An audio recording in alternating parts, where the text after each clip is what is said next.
தேவன் மனுஷனை சிருஷ்டித்த நோக்கம், பிதா குமாரன் பரிசுத்த ஆவியானவர் ஏற்கனவே அன்பாகவே இருக்கிறாங்க, ஐக்கியமாக இருக்கிறாங்க, உறவில் இருக்கிறாங்க, ஒருவருக்கு ஒருவர் ஆராதிக்கிறவராக இருக்கிறாங்க, புகழ்கிறவர்களாக இருக்கிறாங்க.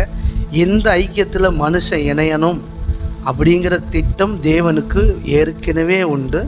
மனுஷனை சிருஷ்டிக்கணும் அப்படிங்கிற நோக்கம் தேவனுக்கு உலகம் தோன்றதுக்கு முன்பாகவே இருந்தது. கையை தட்டி எத்தனை புரியுது?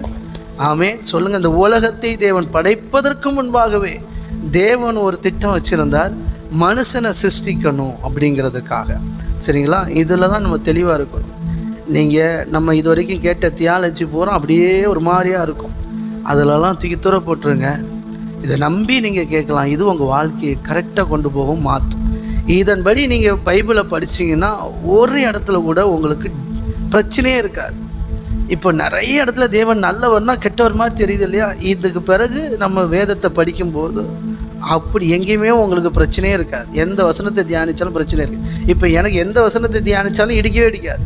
முன்னாடி அப்படி இல்லை, முரண்பாடு நிறைய இருக்கும். சில வசனத்தை விட்டு ஒதுக்கி ஸ்கிப் பண்ணி விட்டுட்டு போக வேண்டியது இருக்கும்.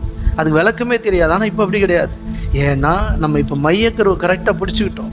அஸ்திவாரம் கரெக்டாக இருந்தால் போதும், சூப்பராக இருக்கும், பில்டிங்கை சூப்பராக கட்டிடலாம்.